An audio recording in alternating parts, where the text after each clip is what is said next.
Welcome to A1 TV Telugu news. నేను భువన. Details చూద్దాం. మెదక్ జిల్లా చేగుంట మండలం వడియారం బైపాస్ సర్కిల్ వద్ద లారీ బోల్తా పడింది.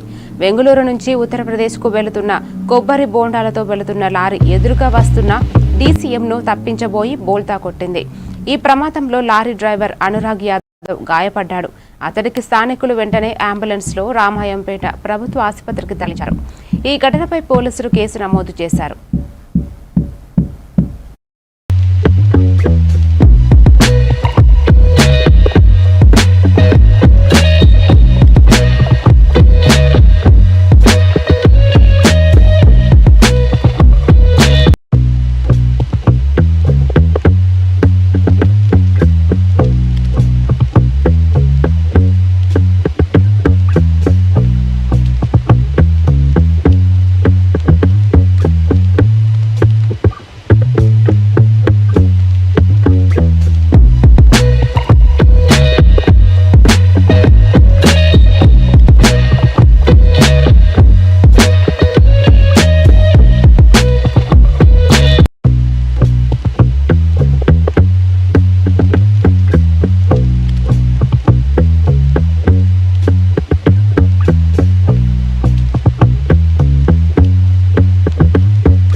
హైదరాబాద్లోని పంజాగుట్టలో బీఆర్ఎస్ కార్యకర్తలు నిరసన చేపట్టారు. మైనర్ బాలికపై అత్యాచారం ఆరోపణలు ఎదుర్కొంటున్న కేంద్ర మంత్రి బండి సంజయ్ కుమారుడు బండి భగీరథ్ను వెంటనే అరెస్టు చేయాలని వారు డిమాండ్ చేశారు. కాంగ్రెస్ ప్రభుత్వం ఉద్దేశపూర్వకంగానే ఈ అరెస్టులో జాప్యం చేస్తోందని, బీజేపీ కాంగ్రెస్ మధ్య లోపారికారి ఒప్పందం ఉందని ఆరోపించారు. నిందితుడిపైన కఠిన చర్యలు తీసుకోవాలని కోరుతూ అంబేద్కర్ విగ్రహం వద్ద ఆందోళన చేపట్టారు.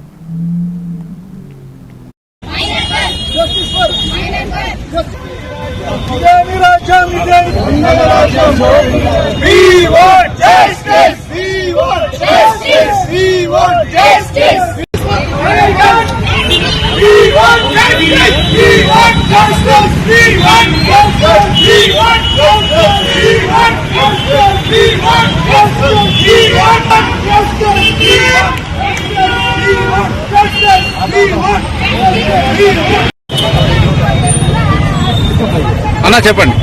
కరీంనగర్ ఎంపీ కేంద్ర హోంశాఖ సహాయ మంత్రి బండి సంజయ్ గారు ఆయన సుపుత్రు మీద దాదాపుగా వారం రోజుల క్రితం 8వ తారీఖున పోక్సో కేసు ఒక మైనర్ బాలికని ప్రలోభ పెట్టడానికి కేసు చేయడం జరిగింది.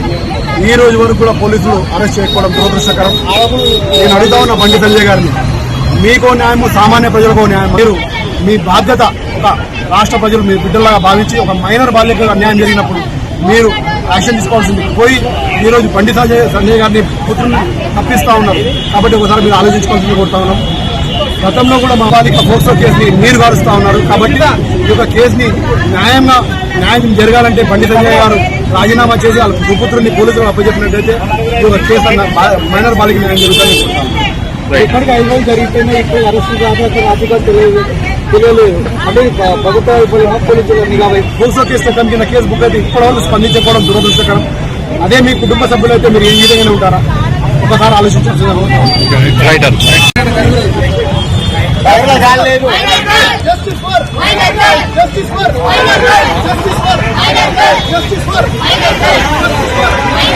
వెనకరా ఒక్క నిమిషం మళ్ళా అయిపోయి.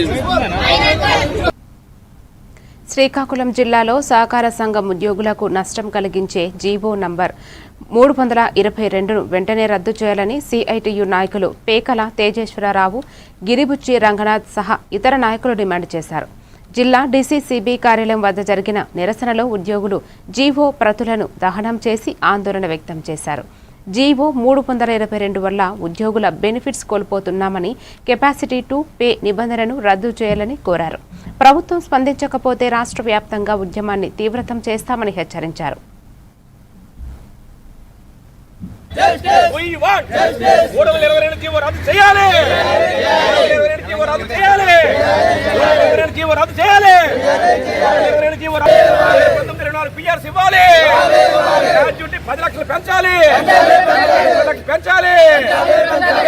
తర్వాత 6 నెలల క్రితం ఎన్నో ఉద్యమ కార్యాచరణ చేశాము.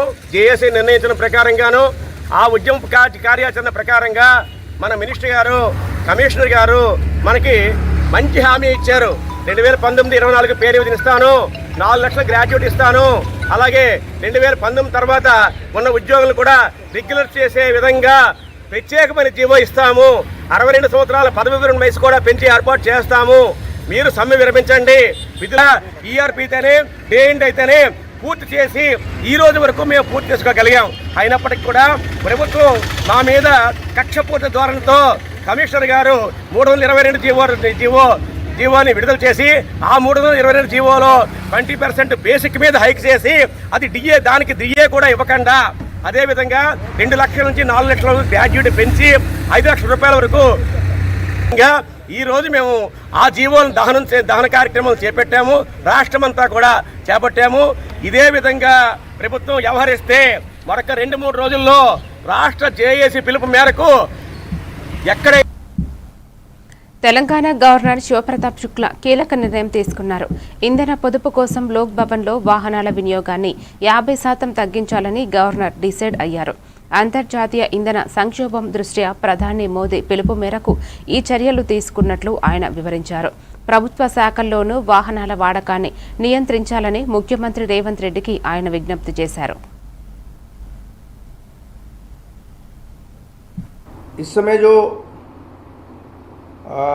अमेरिका और ईरान का युद्ध हो रहा है, उस दृष्टि से सभी लोगों को मालूम है कि हमारे ही नहीं बल्कि पूरे विश्व में ऊर्जा का संकट है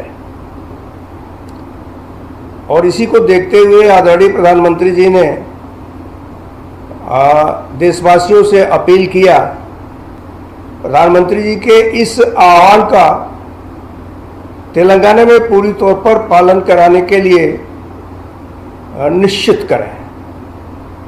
राजनीतिक दलों के लोगों से भी मेरी अपील है, से पहले अपने को आगे बढ़ा करके, जैसे आदरणीय प्रधानमंत्री जी ने किया, गृह मंत्री जी ने किया, रक्षा मंत्री जी ने किया, तो वह भी अपने जो ऐसी गाड़ियां हैं जो अनायास काफिले में जाती हैं, उस काफिले को हर परिस्थिति में कम करने का काम करें। इंटर कॉलेज में, डिग्री कॉलेज में, विश्वविद्यालय में, उनमें एडमिशन फॉर्म के साथ ही साथ एक लाइन जोड़नी चाहिए कि हम किसी भी परिस्थिति में नशा नहीं करेंगे और अपने देखते हुए नशा नहीं होने। इस 2 विषयों के लिए आप लोगों से मेरा निवेदन है और मैं समझता हूं कि नशे के विरुद्ध अभियान में जो हिमाचल में मैंने शुरू किया था, मैं आज भी आते समय भी जब मीडिया के लोग मिले थे तो मैंने उनको कहा था कि भाई जिस तरह से మాజీ మంత్రి కేటీఆర్ని భారతదేశంలోని Australia high commission Philip Green కలిశారు. నందినగర్ నివాసంలో జరిగిన ఉన్నత స్థాయి భేటీలో పలు కీలక అంశాలపై చర్చించారు. Australia high commissioner Philip Green Karnataka, Telangana రాష్ట్రాల ఆస్ట్రేలియా కాన్సుల్ జనరల్ హిల్లరీ మెక్కీచితో సమావేశం అయ్యారు. పరస్పర ప్రయోజనాలు, వ్యూహాత్మక అంశాలపై విస్తృతంగా చర్చించారు.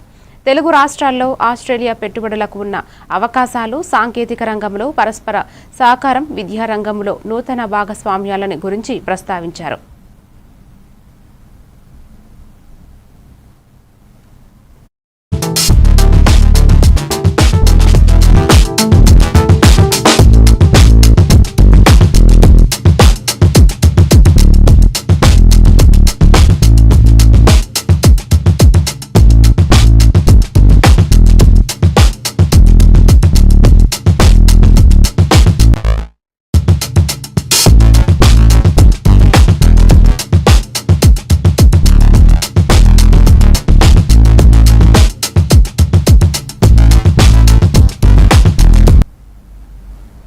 విజయనగరంలోని పీఎంఆర్డీఏ కమిషనర్ తేజ్ భరత్ ఆధ్వర్యంలో పురపాలక భవనంలో సమీక్షా సమావేశం నిర్వహించారు.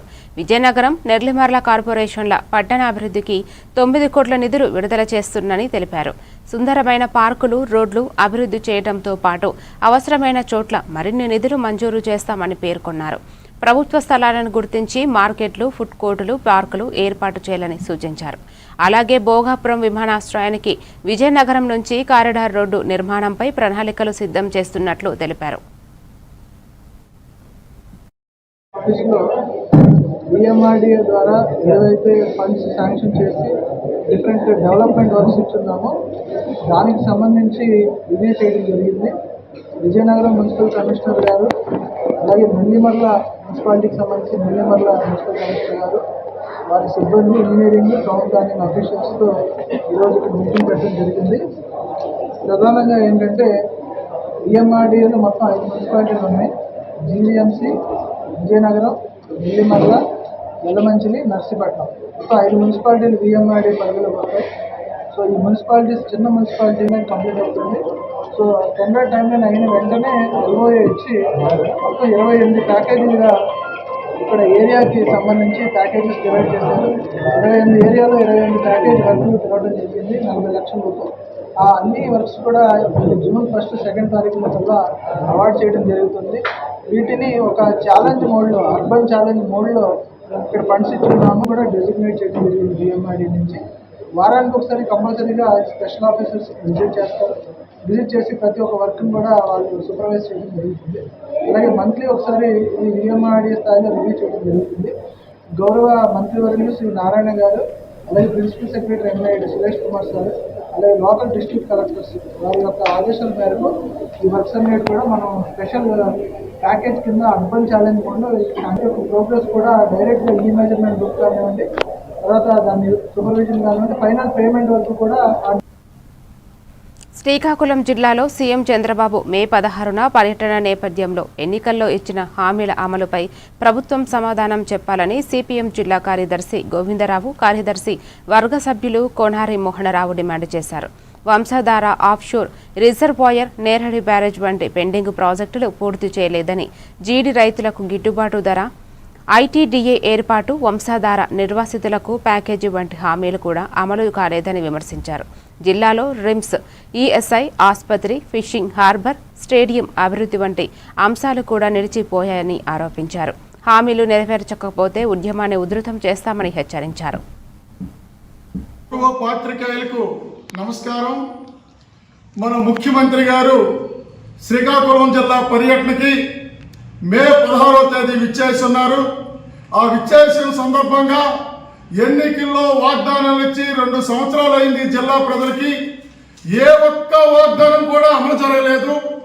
ఎందుకు వాగ్దానాలు అమలు జరగలేదో రేపు బహిరంగ సభలో ప్రజలకు చెప్పాలని చెప్పి మేము ముఖ్యమంత్రి జీడి బోర్డు ఏర్పాటు చేస్తాం, రైతాంగాన్ని ఆదుకుంటామని చెప్పారు. ఈ రోజు కూడా మీరు గిట్టుబాటు ధర ప్రకటించలేదు, జీడి బోర్డు ఏర్పాటు చేయలేదు. దీంతో రైతాంగం తీవ్రమైన దోపిడీకి గురవుతుంది. అందుకోసం ఇప్పటికైనా రేపు మీరు బహిరంగ సభలో జీడికి గిట్టుబాటు ధర ప్రకటించాలని చెప్పి మేము కోరుతున్నాం. అంతేకాదు, జిల్లా విడబడిన తర్వాత ఐటీడీఏ ఈ జిల్లాకి లేదు. ఈ దీనికి సంబంధించి వంశధార నిర్వాసితులు ఈ జిల్లా కోసం సర్వము త్యాగం చేసిన వంశధార నిర్వాసితులు ఉన్నారు. మీరు ఎన్నికల్లో మీకు స్పెషల్ ప్యాకేజ్ ఇస్తామని చెప్పినారు. ఇప్పుడు కూడా మీరు స్పెషల్ ప్యాకేజ్ కాదు, ఒక్క 10 పైసలు కూడా ఇవ్వలేదు. ఈ రోజు మీ వాగ్దానాలన్నీ కూడా నీటి మూటలుగా ఉండిపోయి ఈ శ్రీకాకుళం దానికి 1 పైసా కూడా మీరు ఇవ్వలేదే. ప్రపంచ ప్రఖ్యాతిగా క్రీడాకారులను అందించిన కోరమూర్తి స్టేడియం దానికి ఈవేళ అతి గతి లేకుండా ఏర్పాటు చేయాలి. ఇవన్నింటి కూడా రేపు ధర్మాల మార్పిడితో సరుగుచ్చిన ప్రాంతాన్ని మొత్తం కూడా కార్పొరేటర్ చెప్తారు చూస్తారు. దాన్ని ఉపసంహరించుకోవాలని కోరుతున్నాం. అలాగే సముద్ర తీర ప్రాంతాన్ని ఎత్తమైన కోసం ఇవాళ ఆదాయానికి మీరు అమలు చేయాలా, విధ్వంసకర ప్రాజెక్టులు ఆపాలా. పోర్టుకు అనుబంధంగా ఈ రోజు పెద్ద ఎత్తున టెక్కల్ ప్రాంతంలో 38,000 ఎకరాల భూములు బలవంతంగా గుంజుకోవాలని చూస్తారు. ఇట్లాంటివన్నీ కూడా ఉపసంహరించాలని చెప్పి మేము డిమాండ్ చేస్తున్నాం. అందుకోసం వాగ్దానాలు అమలు చేయాలి. హైదరాబాద్లోని ఉస్మానియా విశ్వవిద్యాలయం ఆర్ట్స్ కళాశాల వద్ద నీట్ పరీక్ష పేపర్ లీకేజీపై ఐక్య విద్యార్థి సంఘాలు నిరసన చేపట్టారు. బీసీ స్టూడెంట్స్ ఫెడరేషన్ రాష్ట్ర అధ్యక్షుడు కొమ్మనబోయిన సైదులు యాదవ్ ఆధ్వర్యంలో జరిగిన ఈ కార్యక్రమంలో విద్యార్థి నేతలు మాట్లాడుతూ నీట్ పేపర్ లీకేజీ కేంద్ర ప్రభుత్వ వైఫల్యమేనని ఆరోపించారు. ఈ ఘటనకు బాధ్యత వహిస్తూ కేంద్ర విద్యాశాఖ మంత్రి ధర్మేంద్ర ప్రధాన్ రాజీనామా చేయాలని డిమాండ్ చేశారు. పరీక్ష నిర్వహణలో తీవ్ర లోపాలు ఉన్నాయని, విద్యార్థుల భవిష్యత్తుతో ప్రభుత్వం చెలగాటం ఆడుతోందని ఆవేదన వ్యక్తం చేశారు. లీకేజీ ఘటనపై సమగ్ర విచారణ జరిపి బాధ్యులపై కఠిన చర్యలు తీసుకోవాలని విద్యార్థి సంఘాలు కోరారు.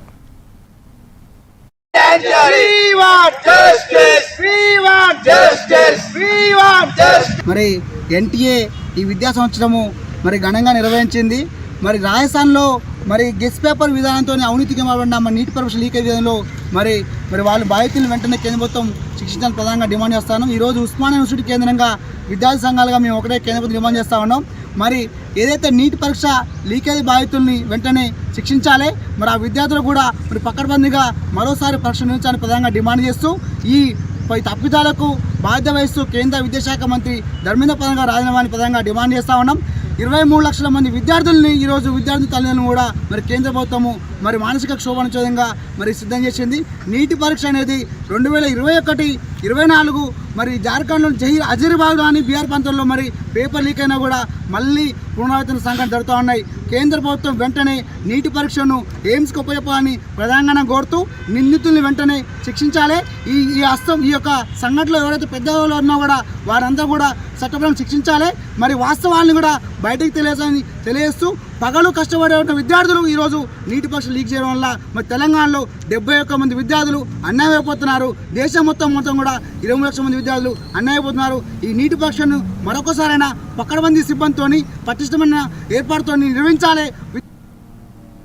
బంగాళాఖాతంలో కొనసాగుతున్న తీవ్ర అల్పపీడనం ప్రభావంతో ఆంధ్రప్రదేశ్లో రానున్న 5 రోజుల పాటు ఉరుములు మెరుపులతో కూడిన భారీ వర్షాలు కురిసే అవకాశం ఉందని విశాఖపట్నం తుఫాన్ హెచ్చరిక కేంద్రం అధికారి జగన్నాథ్ కుమార్ వెల్లడించారు. ఈ నెల 16వ తేదీ నాటికి నైరుతి రుతుపవనాలు అండమాన్ నికోబార్ దీవులకు చేరుకోవడానికి అనుకూల పరిస్థితులు ఏర్పడుతున్నాయని తెలిపారు. ప్రస్తుతం నైరుతి బంగాళాఖాతం దానిని అనుకుని ఉన్న పశ్చిమ మధ్య బంగాళాఖాతంలోని తీవ్ర అల్పపీడనం కొనసాగుతోందని చెప్పుకొచ్చారు.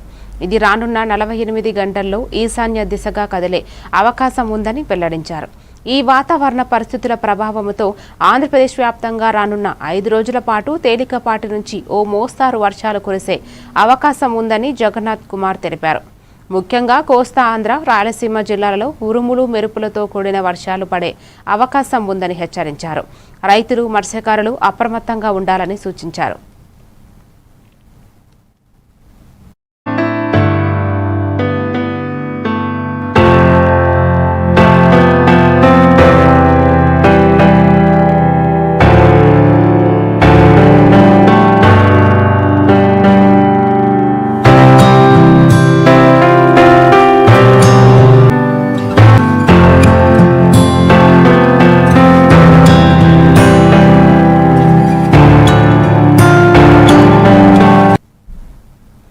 దేశ రాజధాని ఢిల్లీ వేదికగా బ్రిక్స్ విదేశాంగ మంత్రుల సమావేశం కొనసాగుతోంది. శుక్రవారం 2 రోజుల పాటు ఈ సమావేశం జరుగుతుంది. భారత విదేశాంగ మంత్రి డాక్టర్ ఎస్ జైశంకర్ ఈ సమావేశానికి అధ్యక్షతన వహిస్తున్నారు. బ్రిక్స్ సభ్య దేశాలు, భాగస్వామ్య దేశాల ప్రతినిధులు పాల్గొనే ఈ సదస్సులో ప్రపంచ, ప్రాంతీయ సమస్యలు, ముఖ్యంగా పశ్చిమాసియా పరిమాణాలపై చర్చించనున్నారు. ఈ సమావేశాలకు హాజరైన బ్రిక్స్ విదేశాంగ మంత్రులు ప్రధాని మోదీని మర్యాదపూర్వకంగా కలిశారు. ఒక్కొక్కరుగా వచ్చి వేదికపై ఉన్న ప్రధానిని కలిసి కరచాలనం చేశారు. అనంతరం అందరూ కలిసి ప్రధానితో గ్రూప్ ఫోటో దిగారు.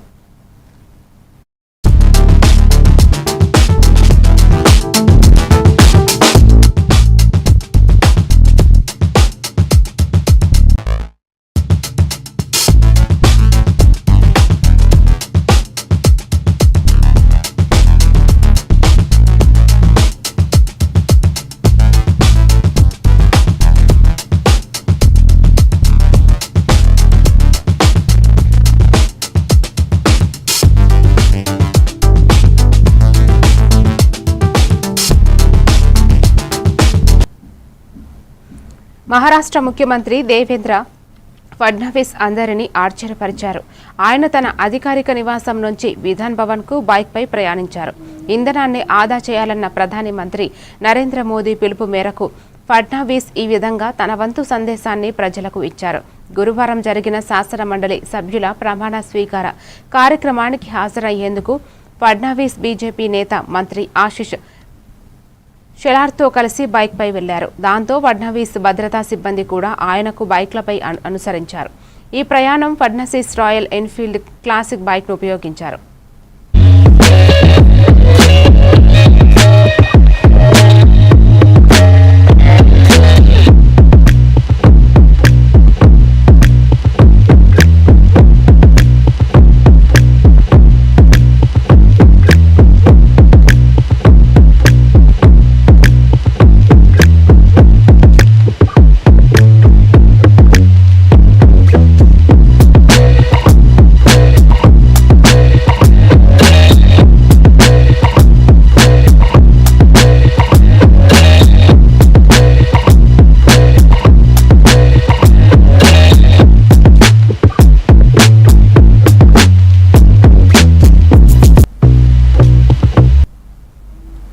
తమిళనాడులో కొత్తగా కొలువు తీరిన విజయ్ ప్రభుత్వం బల పరీక్షలో నెగ్గిన ఉత్సాహం కనపరుస్తోంది. ప్రస్తుతం ప్రభుత్వ ఉద్యోగులకు ఉపాధ్యాయులకు 58%గా ఉన్న కరువు భత్యాన్ని 60%కి పెంచుతూ సీఎం నిర్ణయం తీసుకున్నారు. పెరిగిన ఈ డీఏ జనవరి 1 నుంచి 2026 నుండి వర్తిస్తుందని అధికారిక ప్రకటనలో వెల్లడించారు. తాజా పెంపుతో రాష్ట్ర ఖజానాపై ఏడాదికి అదనంగా 1230 కోట్ల ఆర్థిక భారం పడనుంది. త్వరలో కలెంగర్ ఉరిమన్ తోగాయ్ పథకం కింద అర్హులైన ప్రతి మహిళలకు నెలకు 1000 రూపాయలు వారి అకౌంట్లో జమ చేస్తామని తమిళనాడు ప్రభుత్వం ప్రకటించింది. మే నెలకు సంబంధించిన డబ్బులు అతి త్వరలోనే లబ్ధిదారుల ఖాతాల్లో వేస్తామని పేర్కొంది.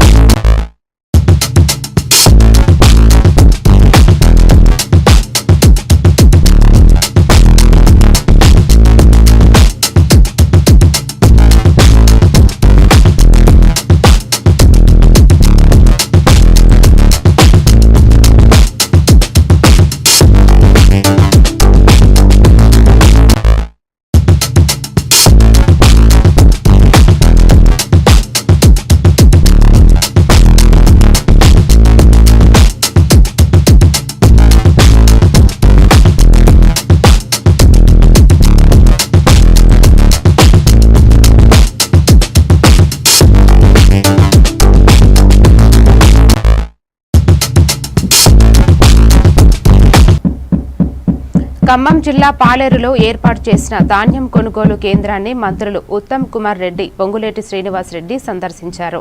ఈ సందర్భంగా ధాన్యం సేకరణ, మద్దతు ధర, తూకంలో పారదర్శకత, గోనె సంచుల లభ్యత, సేకరించిన ధాన్యం మిల్లులకు తరలింపు అమలుపై మంత్రులు స్వయంగా రైతులను అడిగి తెలుసుకున్నారు. ధాన్యాన్ని తూకం వేసేటప్పుడు ఎలాంటి చిన్న పొరపాటు జరిగినా కఠిన చర్యలు తప్పవన్నారు. కొనుగోలు చేసిన ధాన్యాన్ని తక్షణమే మిల్లులకు తరలించేలా లారీల సంఖ్యను పెంచి ఎక్కడా సమస్యలు తలెత్తకుండా వెంటనే అధికారులు చర్యలు తీసుకోవాలని మంత్రులు ఆదేశించారు.